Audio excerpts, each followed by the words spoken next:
Chris, it's so frustrating, it's hard to even formulate a question, because we're talking about a defeat, and that first half in particular, it doesn't feel like we should be.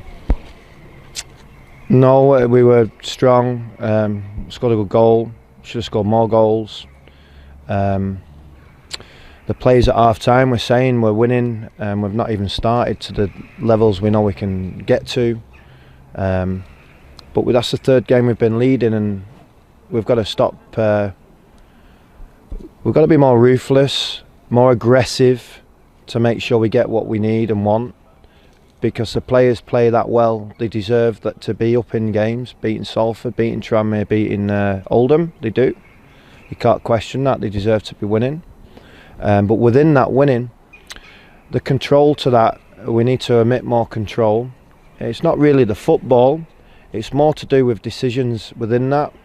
So we end up playing in the second half 2 or 3 2-yard passes in our own half that turn over, that just becomes simply Oldham's corner or something like that, that gains them some energy, when you can actually take the energy off them by keep doing what we were doing, because we were doing very well what we were doing. But then your individual mistakes come in after that point when players wobble. So it's hard for me to talk to you about it, because I'm frustrated, because we've gone against 3 very good teams and been leading in all them 3 games and have 1 point to show for it. These mistakes, they'd gone in that run before Christmas, the momentum was there and everything like that. How do we get rid of it and get back to that momentum that was so enjoyable, and the boys enjoyed it as well? I don't know.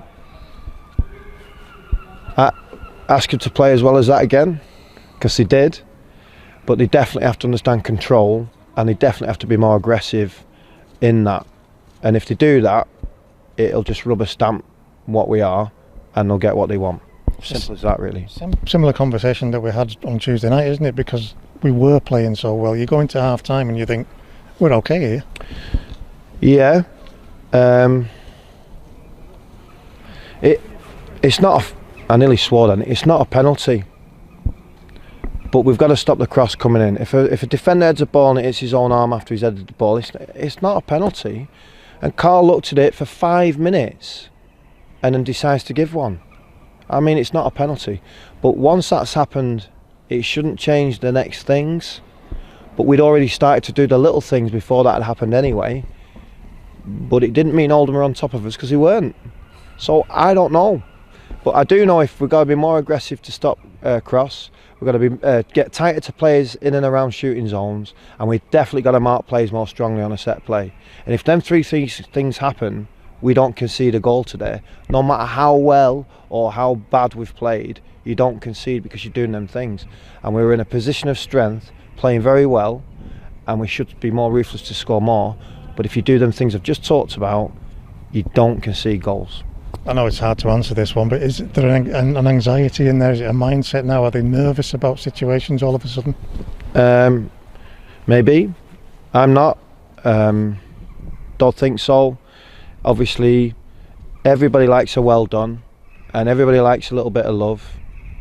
We live in a modern era where criticism's almost, I don't know, it get constraints at different areas in life. So they'll have to take a few bit on the chin, because I'm not happy, because we've gone against 3 opponents. The Harrogate one, I'll forgive.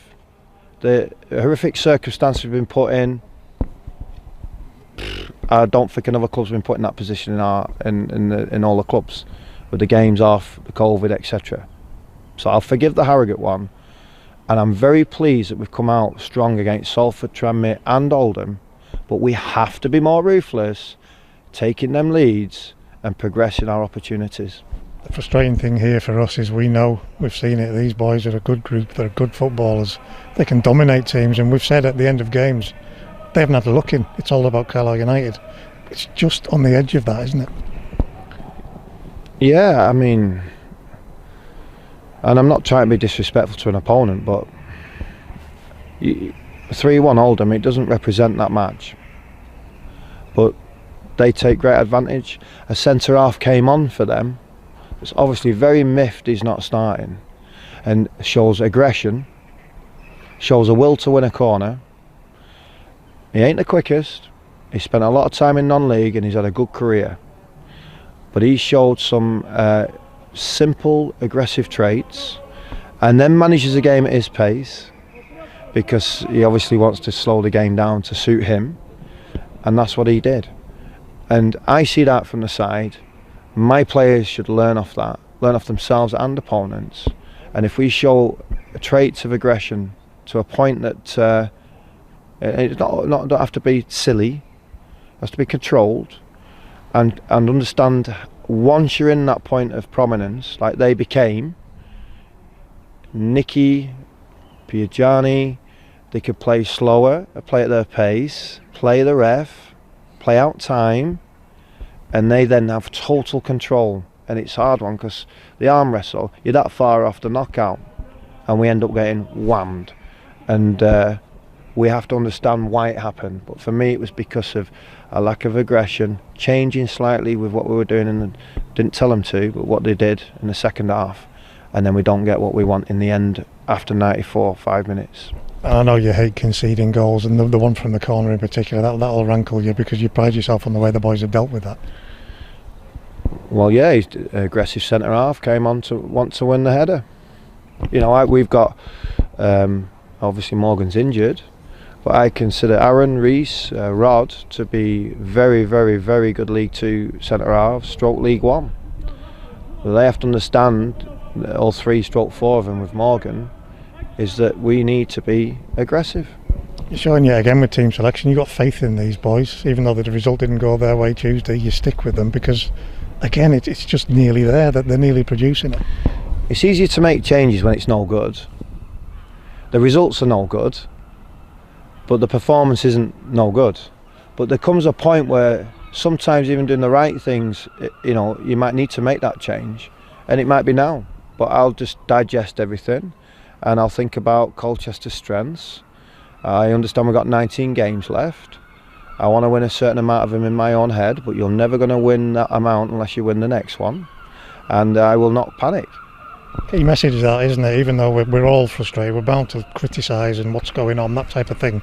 But there's no need to panic with 19 games. I wouldn't, bound to criticise. Support, said it in my interview, I think on Thursday, comes in many different facets.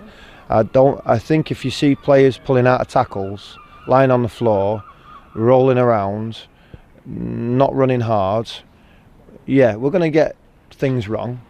But if I send that, I would say we're suggestive of vital criticism, and especially off me.